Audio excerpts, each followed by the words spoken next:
Bonjour à toutes et à tous. Interdisons la corrida et vite, appel lancé ce week-end par 36 députés et sénateurs de droite et de la majorité. Ils jugent la pratique barbare, pas digne du pays dans lequel nous vivons.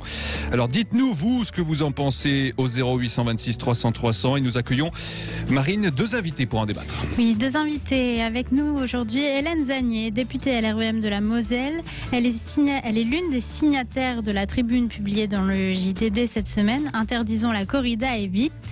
Face à elle, André Viard, président de l'Observatoire national des cultures taurines. Il a répondu à la tribune contre la corrida au micro de nos confrères de France 2. Bonjour André Viard. Bonjour. Bonjour et merci à tous les deux d'avoir accepté notre invitation pour participer à ce débat. Je l'espère apaisé et respectueux sur ce sujet, on le sait, très clivant. Hélène Zagnier, vous avez donc signé cette tribune pour appeler à l'interdiction rapide de la corrida.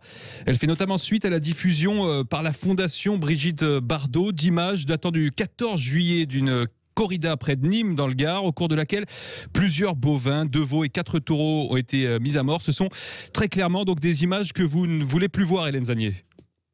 Alors, très clairement, c'est des images que je ne souhaite plus voir. C'est aussi un combat que moi je mène depuis un certain temps. Ce n'est pas simplement contre la corrida. Y a pas que, enfin voilà, ça fait pas partie de mon combat régulier. Je milite depuis des années pour essayer de faire du bien-être animal une cause nationale également. Alors, donc, je voulais simplement aussi préciser, donc nous autres parlementaires qui faisons partie d'un groupe de travail sur la condition animale, oui. La corrida a été l'un des sujets que nous avons énormément abordé. Et peut-être concrètement, qu'est-ce que ça signifie de faire du bien-être animal une cause nationale, comme vous venez de nous le dire ? Il y a plusieurs causes nationales pour moi, mais je pense que à partir du moment où, et de toute façon, ça a été légiféré, l'animal est un être sensible et tout ce qu'on peut faire pour réduire sa souffrance est une bonne chose. Alors, on s'en doute, vous n'êtes pas du tout d'accord avec ce qui vient d'être dit, en tout cas sur la demande d'interdiction des corridas. André Viard, vous qui aimez passionnément cette pratique et qui représentez aussi d'ailleurs ceux qui en vivent à travers l'Observatoire national des cultures taurines, vous insistez en particulier sur le caractère ancestral, traditionnel de la corrida. Alors, je voudrais vous préciser tout d'abord, pour que mon casier judiciaire soit complet, que j'étais matador de taureaux dans ma jeunesse, donc je n'ai absolument aucune excuse. Mais je voudrais quand même que Madame Zagnier commence par s'excuser, elle et ses co-signataires, parce qu'on ne peut pas se permettre aujourd'hui, dans la France d'aujourd'hui, de traiter une partie de la population de barbares, surtout quand il s'agit de citoyens respectables qui pratiquent une culture légale, qui a été entérinée par le Conseil constitutionnel, qui est inscrite au patrimoine culturel immatériel. Les traités de barbares, madame, c'est organiser des clivages artificiels indignes du personnel politique. Donc, excusez-vous avant de nous parler de votre amour pour les animaux. Respectez d'abord les humains, s'il vous plaît, et je vous le dis avec le sourire le plus courtoisement possible, mais c'est très grave et c'est indigne. Hélène Zagnier, une réponse peut-être.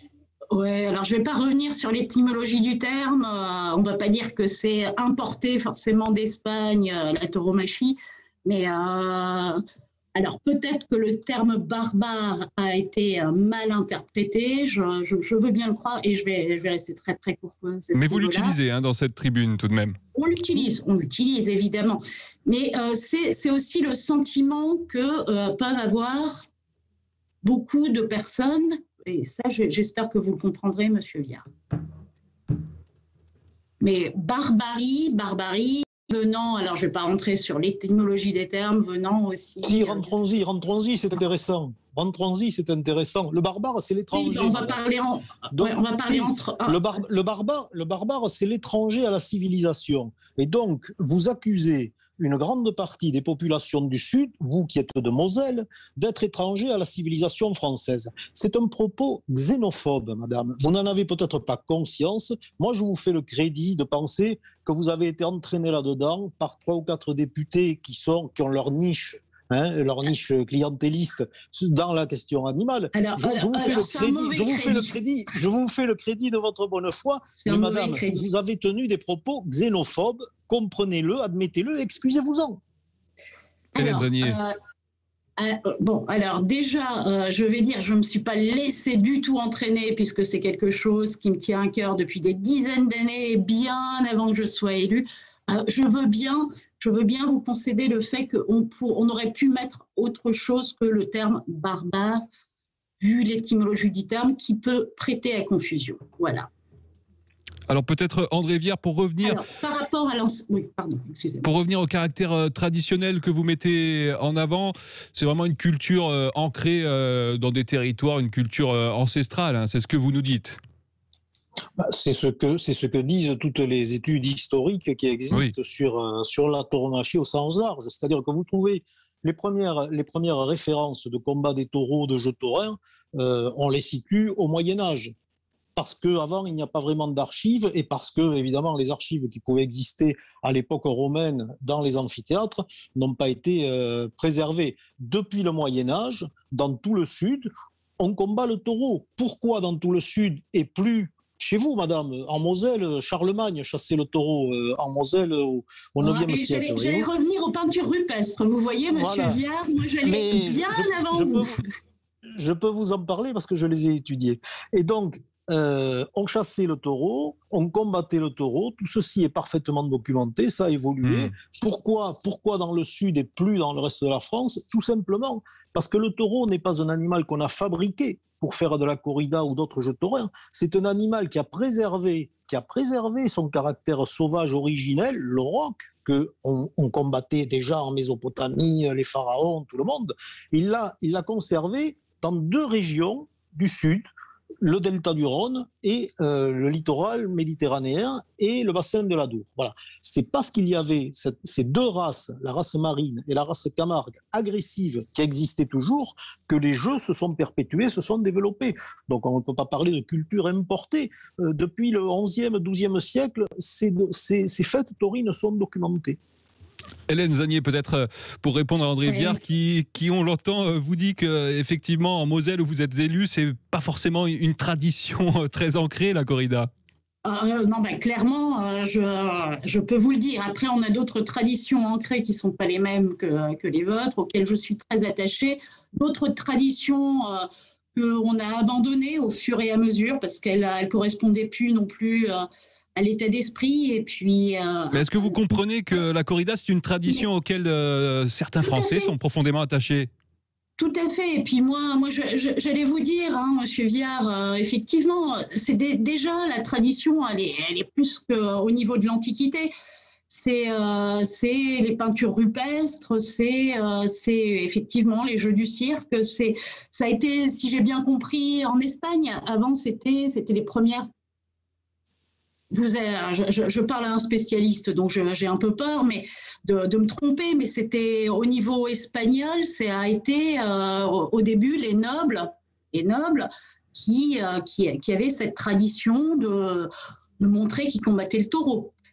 Après, il y a eu pas mal de choses, ça s'est popularisé. Et simplement, après, il y a eu d'autres changements. Je repense, parce que alors moi, je suis cavalière.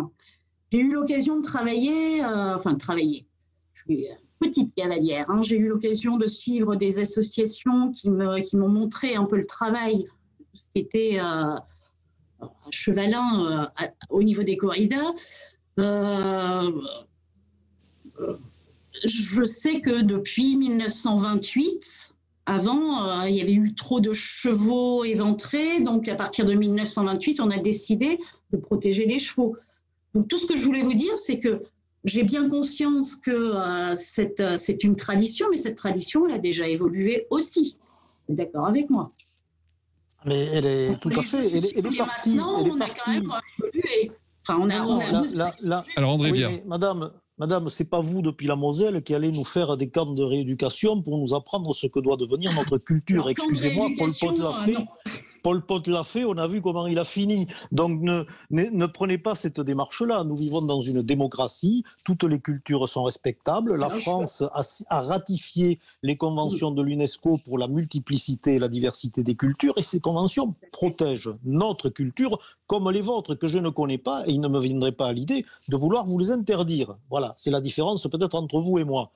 En revanche, vous avez parfaitement raison, la corrida a évolué. Elle est partie des chasses du Paléolithique, c'est documenté à partir des outils aqueléens, de la culture aqueléenne. Vous voyez, l'homme est sorti d'Afrique en même temps que l'ancêtre du taureau, en chassant tout simplement en suivant les troupeaux. Ensuite, nous avons dans notre région, mais ça fait partie du patrimoine mondial, des fresques magnifiques pariétales qui montrent le combat du taureau, 23 000 ans à Villars. Je vous invite à y aller, c'est pas très loin de Lascaux, c'est la première tauromachie documentée. C'est de la chasse à l'état brut. On chasse pour se nourrir, pour récupérer la peau, pour récupérer les os, les tendons. Voilà, c'est ça. Puis, au néolithique, il arrive une révolution que tout le monde connaît, et cette chasse du taureau prend un caractère beaucoup plus profond. Elle s'inscrit dans le cadre de rituels religieux, elle s'inscrit dans le cadre de jeux sacrificiels, et les pratiques évoluent. Le cheval intervient, comme vous en avez parlé, on continue de chasser le taureau, le seul objectif, c'est de tuer le taureau et de montrer son courage en le faisant. Et puis, au fil du temps, justement, ces pratiques vont évoluer, mais pas dans le mauvais sens. C'est-à-dire qu'elles vont s'élever de l'état de nature vers l'état de culture. Et petit à petit, on va accéder à une dimension artistique que j'imagine en Moselle, on ne peut pas apprécier parce qu'on n'est pas né dedans, mais je ne vous en fais pas le reproche, mais qui pour les gens du Sud est très importante. La tauromachie est une pratique artistique, elle est reconnue à ce titre-là. Pourquoi ? Parce que le but n'est plus uniquement, de tuer le taureau, mais de créer de la beauté en se mesurant à lui et en le combattant. S'il vous plaît, pour en revenir peut-être, c'est ça notre culture. Sur le plan du droit actuel, le code pénal interdit donc les actes de cruauté contre les animaux, mais il y a une exception s'il s'agit d'une tradition locale ininterrompue. C'est pour ça d'ailleurs qu'on a bien insisté sur ce caractère traditionnel. C'est le cas notamment donc entre le Pays d'Arles évidemment et le Pays Basque. En 2012, le Conseil constitutionnel a lui rejeté un recours pour interdire la pratique. La Cour européenne des droits de l'homme, elle, s'est déclarée incompétente en la matière. Hélène Zannier, très concrètement, comment vous voulez faire évoluer ce cadre légal ? Écoutez, à mon avis, alors déjà le cadre légal, quand il est légal, ça veut dire parlementaire. Nous, on a, par le biais de cette tribune, mais aussi par le biais d'avoir interpellé plusieurs fois le gouvernement, notre but, c'est aussi de légiférer pour pouvoir changer changer la loi, effectivement. La loi qui vous permettra peut-être, Monsieur Viard, enfin, ça j'insiste sur ce fait-là, la loi vous permettra aussi peut-être d'anticiper une fin, je suis navrée de le dire, mais une fin annoncée de la tauromachie, de pouvoir peut-être aussi changer certains aspects de manière à garder certaines des activités sans la souffrance animale. Ce que je veux dire par là, c'est que j'ai bien pris conscience, je sais que ça fait partie de la culture de pas mal de monde au niveau du Sud. Et en aucun cas, je me permettrai de juger. À ce niveau-là, c'est très clair.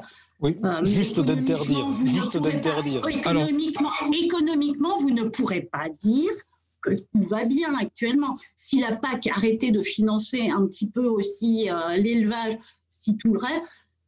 S'il vous plaît, on va reprendre cette discussion dans un instant. Vous nous appelez pour réagir également au 0826 300 300. À tout de suite. Et faut-il interdire la corrida en France ? On continue d'en débattre avec la députée de La République En Marche de la Moselle, Hélène Zannier, et avec le président de l'Observatoire national des cultures taurines, André Viard. Et vous êtes beaucoup à appeler, vous êtes nombreux à appeler au 0826 300 300. Sud Radio Midi, prenez la parole. Et nous sommes avec Jean. Bonjour Jean. Oui, bonjour. Vous nous appelez de Toulouse pour participer à cette discussion. On vous écoute. Oui, alors écoutez, ce n'est pas la première fois qu'on débat sur cette soi-disant tradition. Ça, vous avez raison.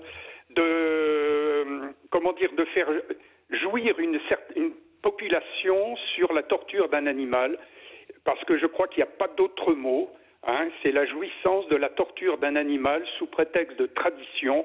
Je trouve ça complètement grotesque, au même titre d'ailleurs que les combats de coqs dans le Nord, etc.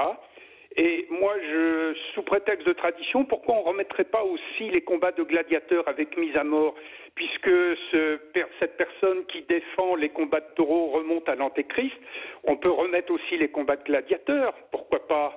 Hein, je suis sûr que ça se jouerait guichet fermé, tellement il y a une population qui adore voir le sang. Alors, on a compris que vous étiez fermement opposé à la corrida. André Viard, pour répondre à Jean? Non, moi je voudrais d'abord répondre à Madame Zanier, qui a parlé de la souffrance animale et qui a parlé de la fin prochaine de la corrida. Comme toutes les civilisations, qui sont mortelles, nous le savons, la corrida disparaîtra sans doute un jour. Mais vous ne serez plus député pour le voir, et moi je ne serai sans doute plus sur cette terre pour y assister. J'espère l'accélérer en étant député. Permettez-moi de continuer mon raisonnement. Vous nous parlez de souffrance animale. Moi, ce qui me préoccupe, c'est la souffrance humaine. Et vous, en tant que député, c'est cette souffrance-là qui devrait être votre priorité, et pas vous en prendre à la chasse, à la pêche, à l'élevage, pour activités pour lesquelles L214 vous a mis une petite médaille. Ils vous ont donné 13,50 sur 20 en disant peut mieux faire. Mais là, vous faites mieux, puisqu'avant, vous n'étiez pas identifié comme anti-corrida et maintenant, vous l'êtes. Donc, je voudrais que vous pensiez que derrière toutes vos accusations et toutes vos attaques contre les aficionados, contre les chasseurs, contre les pêcheurs, contre les agriculteurs éleveurs, il y a de la souffrance humaine, madame. Il y a de la souffrance humaine multipliée dans la période que nous vivons par les circonstances très graves sanitaires que nous traversons. Et cela, ça a l'air de vous passer au-dessus de la tête. Oh non, et je vous l'ai dit au départ, je vous l'ai dit gentiment au départ, c'est indigne. C'est indigne d'un député, c'est indigne des 35 députés, et il est très significatif que vous soyez 35 sur 925 parlementaires à avoir signé cette tribune. Il faut savoir, vous parliez d'initiative parlementaire, vous avez échoué tout le temps. Votre groupe vous a borduré. Modem, l'AREM, Agir, tous ces groupes-là, les Républicains, sont contre vos initiatives animalistes. Parce qu'ils ont compris, madame, peut-être pas vous, et je vous en fais toujours le crédit, ils ont compris que ces attaques-là participent d'un phénomène beaucoup plus global, qui est le wokisme, qui est la cancel culture, qui est l'antispécisme, et sous couvert de bons sentiments,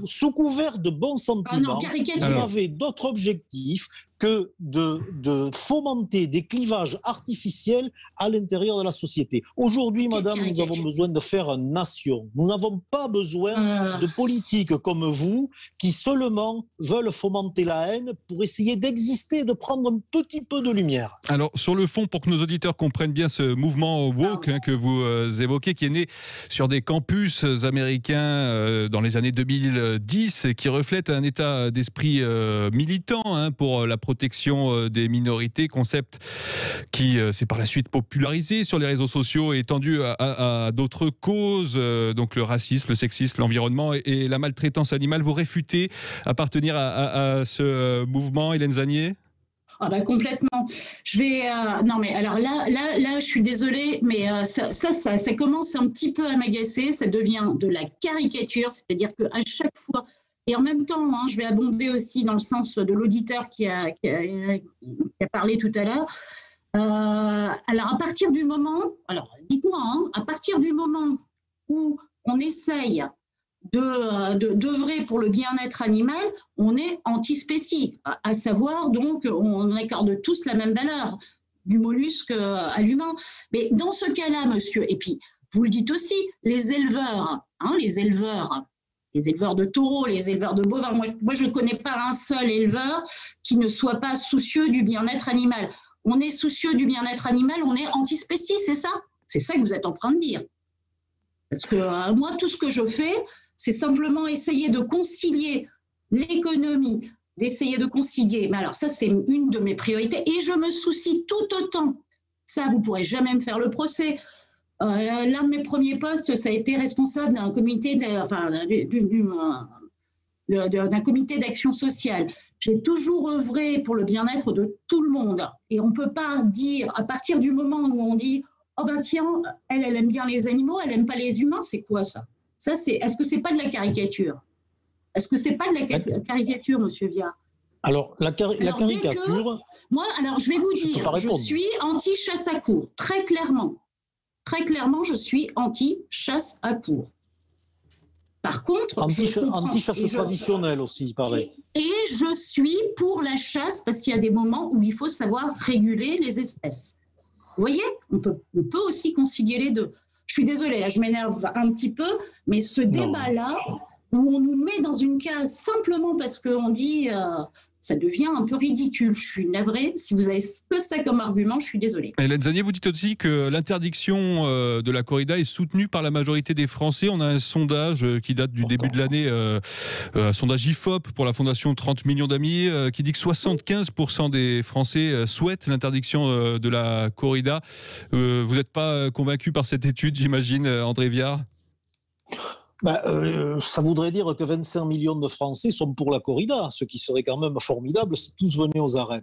Mais bon, moi je ne crois pas à ces sondages. Le seul indicateur réel que nous ayons, et ça concerne Madame Zannier, puisqu'elle en est signataire aussi, c'est le fameux RIP Animaux.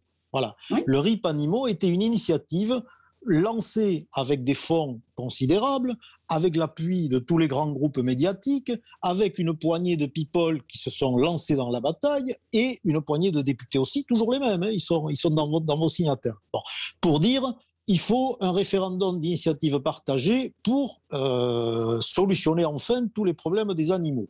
Cause nationale, comme vous le dites, madame, cause nationale. L'une des causes nationales.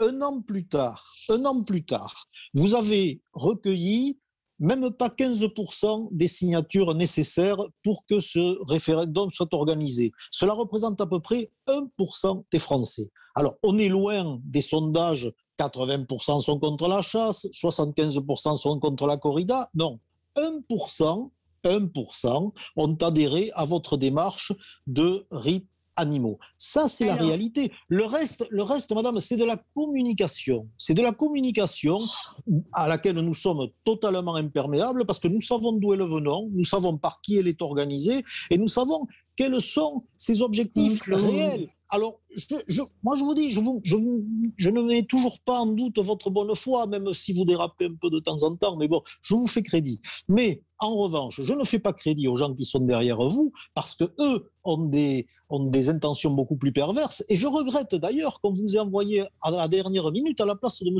Dombreval, parce que M. Dombreval est la caricature du mouvement animaliste aujourd'hui. Parce que d'un côté, il défend l'abandon de l'élevage, et de l'autre, il vend la viande de synthèse. Mais oui, madame... Là, vous faites une caricature pour le RIP. Bon, pardon, là, on dérape. On parle d'autre chose.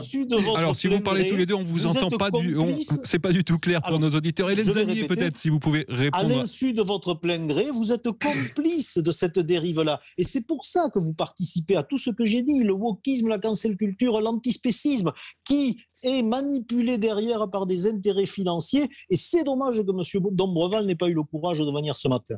Hélène Zannier, pour répondre à André Viard. Non, mais je suis désolée parce que pour nos éditeurs, ça ne doit pas être très clair. Maintenant, on parle du RIP. Ah, mais c'est trop clair, je pense. Le RIP étant donc, je le répète très simplement, et j'ai eu l'occasion de m'exprimer là-dessus, j'ai été signataire d'une initiative qui a été faite effectivement par de nombreuses, alors vous dites des personnalités, j'ai été signataire de manière à ce que ces questions-là puissent être à un moment ou à un autre mises devant l'Assemblée nationale et le Sénat pour qu'on puisse en débattre parce que c'est des sujets de société. Et c'est dans ce sens que je me suis exprimée et j'ai eu le temps de le dire et j'en ai parlé avec les chambres d'agriculture avant, j'en ai parlé, je ne suis absolument pas opposée ni à l'élevage ni à la chasse, je suis opposée parmi les chasses à certaines chasses qui me paraissent vraiment trop traditionnelles. La souffrance, trop traditionnelles. Trop accentuer de la souffrance animale alors que ça n'a aucun intérêt parce que je suis en train de vous... Enfin, moi, ma volonté, c'est le bien-être animal. Je ne suis pas opposée à l'élevage. Je milite fortement, par exemple, pour qu'on fasse mieux les transports des animaux, qu'on essaye de faire mieux l'étourdissement avant l'abattage. Ça, c'est des combats que je mène et que je suis fière de mener et que je menais bien avant d'être élue. Et je ne surfe pas sur certaines vagues ou autre chose. Alors, est-ce qu'il y a des possibilités d'entente tout de même entre vous? Par exemple, André Viard, est-ce que vous êtes ouvert à l'idée de maintenir les spectacles de corrida, mais sans mise à mort? Ah, voilà. Le seul point de rencontre que nous pourrions avoir serait de nous mettre d'accord sur la liberté culturelle. C'est-à-dire, conformément aux conventions de l'UNESCO, de dire la France ratifie la liberté et la multiplicité des cultures, ce qui est le cas. Les députés qui se mettent en marge de cette démarche se mettent en marge du bloc de constitutionnalité français. C'est-à-dire, quand vous parlez de légiférer, éventuellement. Déjà, je vous garantis, avant d'y arriver, il va falloir que vous fassiez plusieurs mandats, si vous y arrivez. Et ensuite, si vous arriviez à faire voter, c'est une hypothèse farfelue, une loi d'interdiction d'une culture française, cette loi ne passerait pas le contrôle de constitutionnalité, parce que tout simplement, elle serait contraire aux textes européens et aux conventions internationales signées par la France. Donc, c'est un combat d'arrière-garde perdu d'avance, madame. Vouloir interdire la corrida comme vouloir interdire la chasse. La chasse, je vais vous expliquer, la chasse est un droit acquis à la Révolution. Vous parliez tout à l'heure des nobles et des manants. Eh bien oui, les manants ont acquis le droit de chasser sur les terres des seigneurs à la Révolution, en brûlant quelques châteaux. Bon. En Espagne, ça a été très, très intéressant parce qu'à la même époque, il n'y a pas eu de révolution, quoique les idées révolutionnaires étaient quand même très présentes. Mais justement, l'évolution de la corrida a été assez similaire. C'est-à-dire qu'au cours de ce XVIIIe siècle où la France se déchirait avec la Révolution, on a vu en Espagne le peuple investir l'arène. C'est-à-dire qu'effectivement, les seigneurs à cheval étaient ceux qui combattaient le taureau auparavant et qu'à un moment donné, le peuple a pris le pouvoir dans l'arène. Et c'est là que sont nés les matadors. C'est-à-dire qu'on a eu une forme de révolution pacifique. On n'a pas coupé de tête en Espagne. La République n'a pas exporté la guillotine ensuite avec Napoléon, mais elle a permis à la tauromachie de se développer. Vous savez que c'est le frère de Napoléon qui a été roi d'Espagne, qui a relancé les corridas au moment où il est monté sur le trône. C'est quand même des clins d'yeux assez savoureux. Donc, le temps file. Sur laquelle nous pourrions être d'accord, soyez une députée respectueuse de tous vos concitoyens, même ceux qui ont des cultures que vous ne partagez pas, parce que sinon vous êtes en train de... Alors, Hélène Zanier, peut-être pour conclure Hélène Zanier, ce débat et répondre à André Viard qui vous dit que votre combat, en quelque sorte, est perdu d'avance. Alors, respectueuse, je le suis. Après, on pourra en parler en message privé. Je ne suis pas tout à fait d'accord avec vous sur ce qui est